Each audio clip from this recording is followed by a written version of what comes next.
In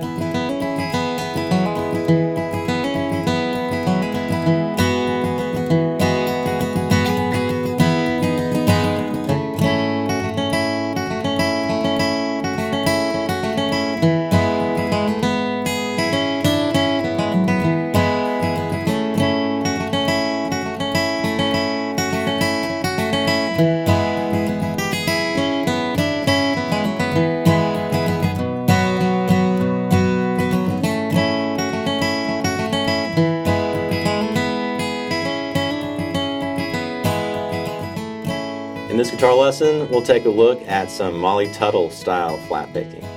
And we're going to study some of the guitar licks and ideas that she uses when she plays her version of the song White Freightliner Blues by Townes Van Zandt.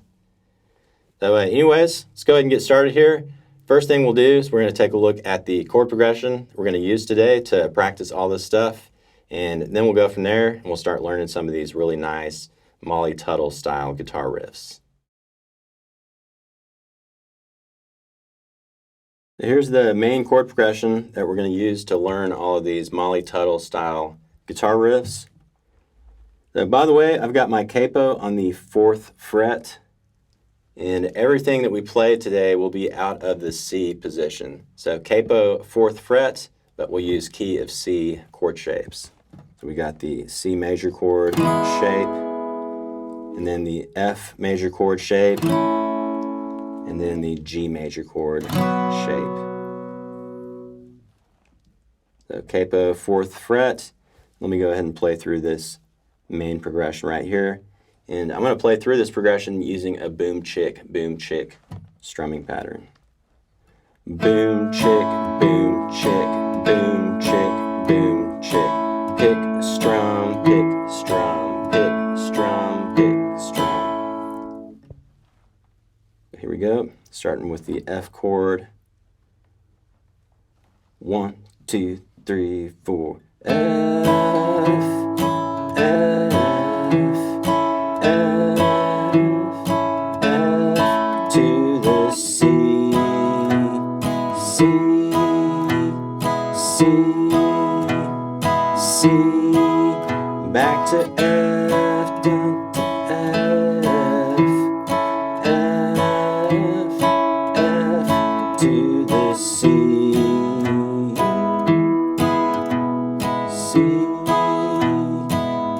into the G, G, F, F to the C, C, C, C.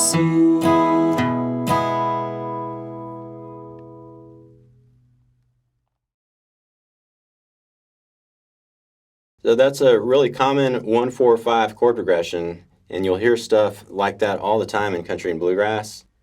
And when you listen to Molly Tuttle's version of White Freightliner Blues, she basically just repeats this progression over and over again. So sometimes she'll be singing with it, then other times she'll be playing some guitar solo breaks over this exact progression. So now let's go ahead and work on some of these nice Molly Tuttle style chord embellishments and fill riffs. So let's pull up tablature on the screen and I'll show you some of this stuff here. So on the screen we've got an intro, and we've got an 8-measure intro that we're about to learn.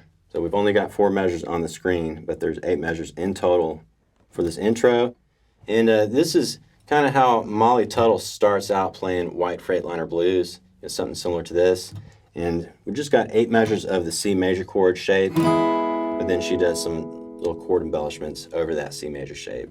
So let me play it through the entire intro, all 8 measures, and then I'll break it down for you.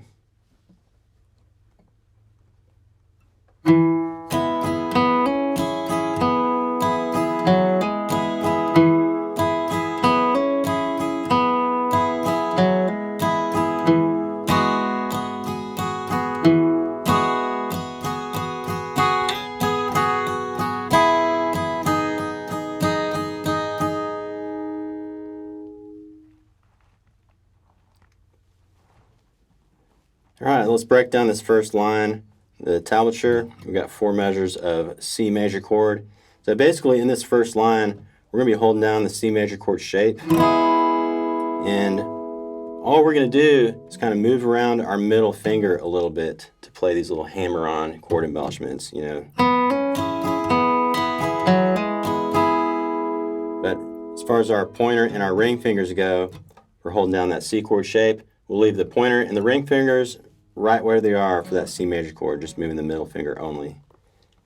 So the very first measure on the screen, we've got C major chord shape, and we'll do a pick, strum, strum to start it.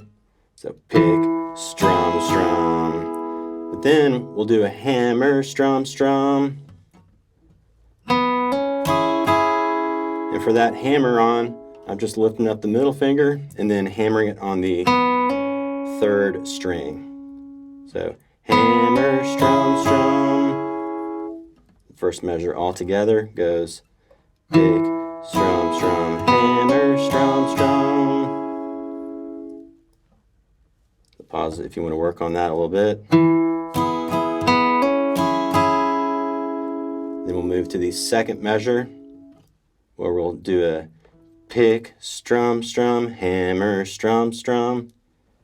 The same type of pattern. Pick, strum, strum, hammer, strum, strum. So that's the second measure.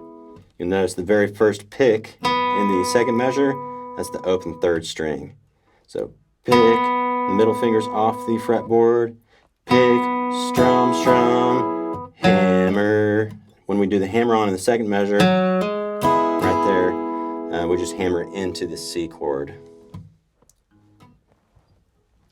All right, so up to this point, we've got measures 1 and 2.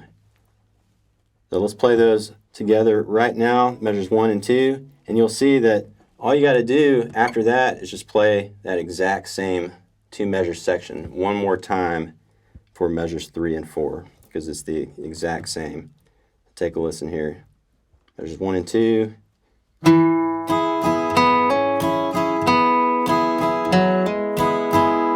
And then repeat it for measures 3 and 4. Same thing.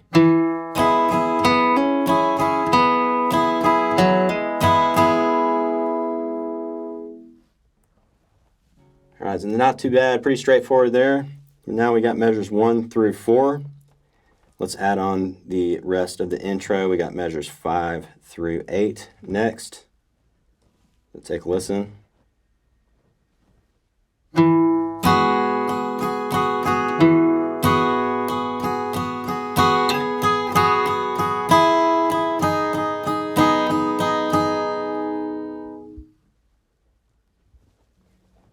All right, measure 5, what we're going to do is put our pinky down. We got the C major chord shape, but all you got to do is put your pinky also right there on the 2nd string, 3rd fret in relation to that capo.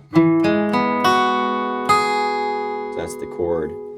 And as far as the rhythm goes, for measure 5, we'll do pick, down, down, up, down, up. Pick, down, down, up, down, up. And then measure 6 is the exact same thing. So measures 5 and 6 goes like this. Pick, down, down, up, down, up. Pick, down, down, up, down, up. So when we get to measure 7 and 8, we're going to do this little slide up. Back down a little bit, work that melody up and then back down. So a little tricky to get the timing of measures 7 and 8. Let me just play through it a few times so you can maybe get a feel for it. And I'm sliding up with my pinky, by the way. The reason I do that is because we had that C chord shape with the pinky already planted right there. They're ready to go for measure 7. So here you go, measure 7 and 8.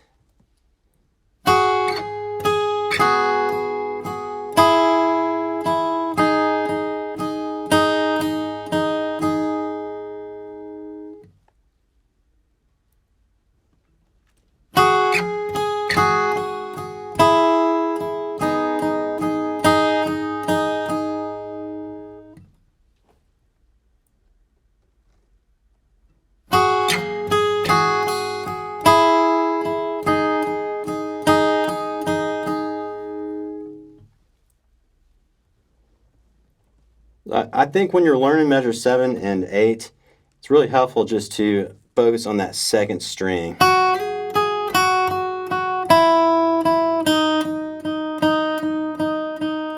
Because all you're doing with that right pick in hand is you're going to be hitting those two strings together, but the main melody is on that second string. So you slide up with your pinky, slide up, pick, and then pick, pick, pick. Move your pinky back down to the 3rd fret. So slide up, pick, pick, pick, pick.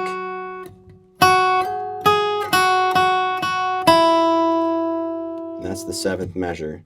Slide up, pick, pick, pick, pick, pick.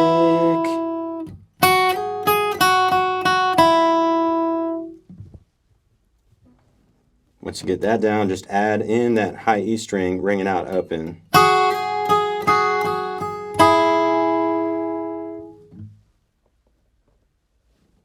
So we can do the same thing with the 8th measure and just focus on that second string.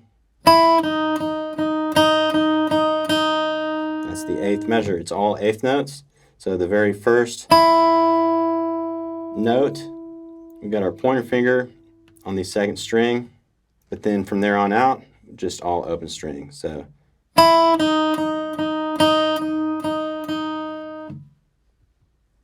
the same type of deal. You're going to let that high E string ring out as kind of a drone string. Really doesn't make too much sense until you add this 2 measure section to the rest of the intro. But let's play measures 5 through 8 one time so you can hear it and get a better feel for it. And then we'll do a quick recap of the entire intro. Here we go, measures 5 through 8. 1, 2, 3, 4.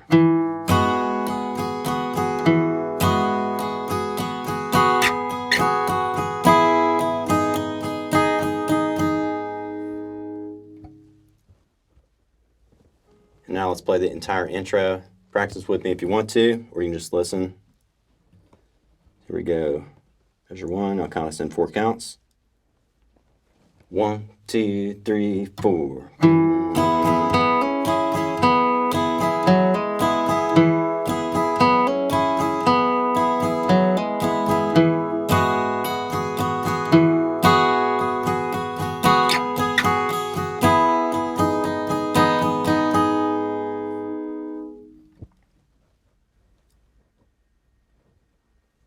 So that's really similar to what Molly Tuttle plays at the beginning of White Freightliner Blues.